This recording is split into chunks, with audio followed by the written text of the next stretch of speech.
दोस्तों, हवाई क्षमता में आत्मनिर्भरता हासिल करने के लिए अब स्वदेशी इंजन पर पूरा फोकस कर रहा है।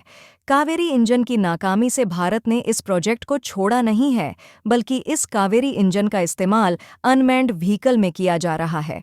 जबकि इस इंजन को कावेरी प्रोजेक्ट के तहत फिर से विकसित करने की कोशिश की जा रही है, जिससे भारत इसका इस्तेमाल लड़ाकू विमानों में कर सके।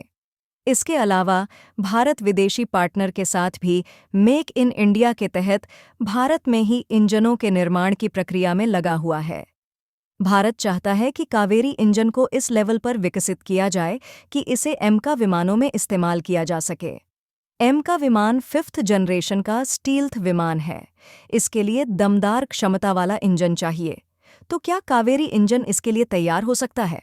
आइए जानते हैं आज की इस वीडियो में। लेकिन आगे बढ़ने से पहले भारत जिस तरह से हवाई क्षमता में आत्मनिर्भरता होता जा रहा है, उसके लिए वीडियो को लाइक करके चैनल को सब्सक्राइब जरूर कर लें, क्योंकि आपके लिए यह बस 1 सेकंड का काम है, लेकिन इससे हमारी बड़ी मदद होती है। दरअसल भारत अपने विमानों के प्रोडक्शन के लिए फिलहाल किसी विदेशी पार्टनर के साथ मिलकर इंजन बनाने की दिशा में आगे बढ़ रहा है, क्योंकि भारत जल्द से जल्द वायुसेना को आधुनिक विमानों की सप्लाई करना चाहता है। भारत के साथ डील करने के लिए कई देश आगे आ रहे हैं, जिनमें से किसी एक के साथ डील की जाएगी। इस मामले में भारत क्या रणनीति बना रहा है, इसके बारे में हम आपको आगे बताएंगे। लेकिन इससे पहले हम आपको यह बताना चाहेंगे कि कावेरी प्रोजेक्ट से भारत को क्या उम्मीदें हैं।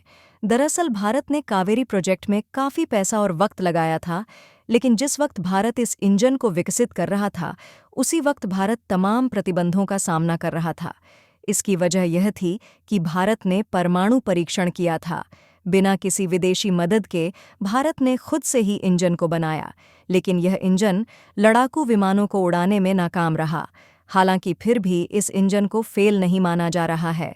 भारत अब इसका इस्तेमाल मानव रहित विमानों में कर रहा है, जबकि कावेरी प्रोजेक्ट के तहत फिर से भारत अपने खुद के इंजन के विकास में लगा हुआ है। इस इंजन को लेकर भारत इस वजह से कॉन्फिडेंट है, क्योंकि आज भारत के पास कावेरी इंजन प्रोजेक्ट में जो गलतियां हुई थीं, उनका एक्सपीरियंस है, जिन्हें सुधार कर और ज़रूरी बदलाव करके इसे तैयार किया जा सकता है। फ्रांस की सरकार ने इस इंजन की पड़ताल की थी और उसने बताया था कि केवल कुछ बदलाव करके इसे लड़ाकू विमानों के काबिल बनाया जा सकता है। भारत इस मामले में किसी पार्टनर से मदद लेता है तो यह प्रोजेक्ट जल्दी पूरा हो सकता है, जबकि भारत के अंदर अब इसके लिए लगातार इकोसिस्टम मजबूत होता जा रहा है। अगर भारत इस इंजन को विकसित कर लेता है तो यह बहुत बड़ी कामयाबी होगी और फिर अमेरिका के लिए भारत के पास स्थायी सॉल्यूशन होगा। फिलहाल भारत एमका विमानों में GF414 इंजन के एडवांस वर्जन का इस्तेमाल करने वाला है, लेकिन बाद में इसमें और एडवांस इंजनों का इस्तेमाल किया जाएगा, जिसके लिए भारत कई पार्टनर्स के साथ बात कर रहा है। ब्रिटिश कंपनी, फ्रांसीसी और अमेरिकी कंपनी इसके लिए कतार में हैं। इनकी सरकारों ने इस तकनीक के ट्रांसफ़र के लिए भी परमिशन दे दी है। अब फैसला भारत को करना है। भारत इस डील के लिए किसी तरह की पाबंदी नहीं चाहता है, मतलब तकनीकियों का पूरा ट्रांसफ़र हो, इंजनों का प्रोडक्शन भारत में ही हो, जबकि भारत इसके लिए सप्लाई चेन स्थापित करने सहित हर तरह की मदद भी चाहता है। भारत भले ही किसी देश से तकनीकी की डील करके इनका प्रोडक्शन करेगा, लेकिन इनके हर पुर्जे का वो स्वदेशीकरण भी करेगा। विदेशी कंपनी भारत की कंपनी के साथ मिलकर भारत में ही इंजनों का प्रोडक्शन करेगी। इन इंजनों के लिए ज़रूरी हर कंपोनेंट को भारत में ही बनाया जाएगा। इसके लिए ज़रूरी चीज़ों की सप्लाई चेन बनाकर इनका प्रोडक्शन किया जाएगा, जिससे भारत इन इंजनों के लिए पूरी तरह से आत्मनिर्भर होगा और ज़रूरत पड़ने पर वो इनका मेंटेनेंस भी कर सकेगा। फिलहाल तेजस Mk1 अल्फा में अमेरिकी कंपनी GF414 इंजनों का इस्तेमाल किया जा रहा है, जबकि तेजस विमानों के लिए 4 इंजनों का इस्तेमाल किया जाएगा। इन इंजनों को भारत के बेंगलुरु में ही GGTR के साथ मिलकर बनाएगी। इंजन बनाने को लेकर भारत की क्षमता अब बढ़ती जा रही है। भारत ने हाल में ही सुखोई विमानों के लिए दमदार इंजन बनाया है और वायुसेना ने HAL के साथ इसके लिए बड़ी डील की है। कावेरी प्रोजेक्ट के पूरा होने में कितना वक्त लगेगा, यह नहीं कहा जा सकता है। इस वजह से उसका इंतज़ार नहीं किया जा सकता है, बल्कि उसके साथ ही विकसित किया जा रहा है। जब यह तैयार हो जाएगा तो इसे MK के एडवांस वर्जन MK MK2 में इस्तेमाल किया जा सकता है।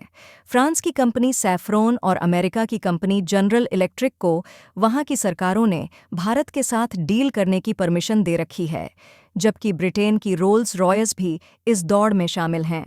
भारत के लिए इस वक्त सबसे कंफर्टेबल पार्टनर रूस नज़र आ रहा है। भारत की नज़र रूस के उस इंजन पर है जिसका इस्तेमाल उसने अपने सुखोई 57 विमानों में किया है। रूस भारत का बहुत पुराना पार्टनर है। वो भारत के लिए सबसे कंफर्टेबल भी है, जबकि भारत ने रूस के साथ मिलकर कई तरह के हथियार बनाए हैं। भारत इससे पहले रूस के साथ मिलकर सुखोई 30 विमानों का प्रोडक्शन कर चुका है, जबकि भारत रूस मिलकर ब्रह्मोस मिसाइल का निर्माण कर रहे हैं। वहीं भारत रूस के साथ लैस मिसाइल का निर्माण भी कर रहा है। रूस भारत को तकनीक देने में कई बैन नहीं लगाता है, जबकि पश्चिम तकनीक देने में बहुत ज़्यादा आनाकानी करते हैं। भारत रूस के बीच भारतीय रुपयों और रूसी मुद्रा में व्यापार होता है। भारत रूस के इतने करीब है कि तमाम पश्चिमी प्रतिबंधों के बावजूद उसे हथियारों के लिए ताबड़तोड़ तकनीकी सामानों का निर्यात कर रहा है, जबकि उसे घातक हथियारों की सप्लाई भी कर रहा है। दोनों ने इसके लिए सीक्रेट रूट तलाश लिया है। वहीं भारत रूस से ताबड़तोड़ तेल भी खरीद रहा है। भारत रूस से जो तेल खरीद रहा है उसका पेमेंट वो रुपयों में कर रहा है, जिसकी वजह से रूस के पास भारतीय रुपयों का बड़ा भंडार है और वो भारत से तमाम खरीदी करने में कामयाब हो रहा है। अमेरिकी एजेंसी का दावा है कि इस बीच भारत रूस के लिए चीन के बाद दूसरा सबसे बड़ा तकनीकी सप्लायर बन चुका है। भारत रूस को ऐसी तकनीकी चीज़ सप्लाई कर रहा है जिसका इस्तेमाल हथियारों के अलावा दूसरी तकनीकियों में भी होता है, जिसकी वजह से रूस को मदद मिल रही है। इन चीज़ों में चिप, इलेक्ट्रॉनिक सर्किट जैसी चीज़ें शामिल हैं। रूस भारत से इन चीज़ों का आयात इस वजह से कर पा रहा है क्योंकि भारत के तेल आयात की वजह से उसके पास भारी तादाद में भारतीय मुद्रा उपलब्ध है, जबकि यूरोप और अमेरिका बार बार भारत पर इस बात का दबाव बनाते रहे हैं कि वो रूस के साथ व्यापार बंद करें। भारत रूस के बीच नज़दीकी इतनी ज़्यादा है कि यूरोप और अमेरिका की तमाम कोशिशों के बाद भी भारत ने उनकी बात नहीं मानी और इसी वजह से भारत रूस से इंजनों के लिए डील कर सकता है। अमेरिकी कंपनी की इंजन सप्लाई में देरी भी भारत को ऐसा करने के लिए मजबूर कर रही है। अगर अमेरिकी कंपनी वक्त पर इंजन डिलीवर कर देती तो भारत पश्चिम पर भरोसा कर सकता था, लेकिन अमेरिका तकनीकी के लिए तमाम नीतियों में भी भारत का समर्थन चाहता है। लेकिन भारत अपनी स्वतंत्र विदेश नीति रखता है, वो किसी के दबाव में फैसला नहीं करता है। रूस इस मामले में भारत पर कोई दबाव नहीं बनाता है। पहले ज़रूर भारत पर इस बात का दबाव रहता था कि वो रूस के खिलाफ ना जाए, लेकिन आज हालात बदल चुके हैं। तमाम मामलों में दोनों देशों की अलग नीतियां हैं। ऐसा इजरायल के मामले में भी देखा जा सकता है। भारत आंतरिक तौर पर इजरायल के साथ है, लेकिन रूस ओपनली ईरान के पक्ष में है। तो दोस्तों, लड़ाकू जेट के इंजनों पर भारत की पॉलिसी पर आपकी क्या राय है? हमें कमेंट बॉक्स में ज़रूर बताएं। साथ ही वीडियो को लाइक, शेयर और चैनल को सब्सक्राइब ज़रूर कर लें।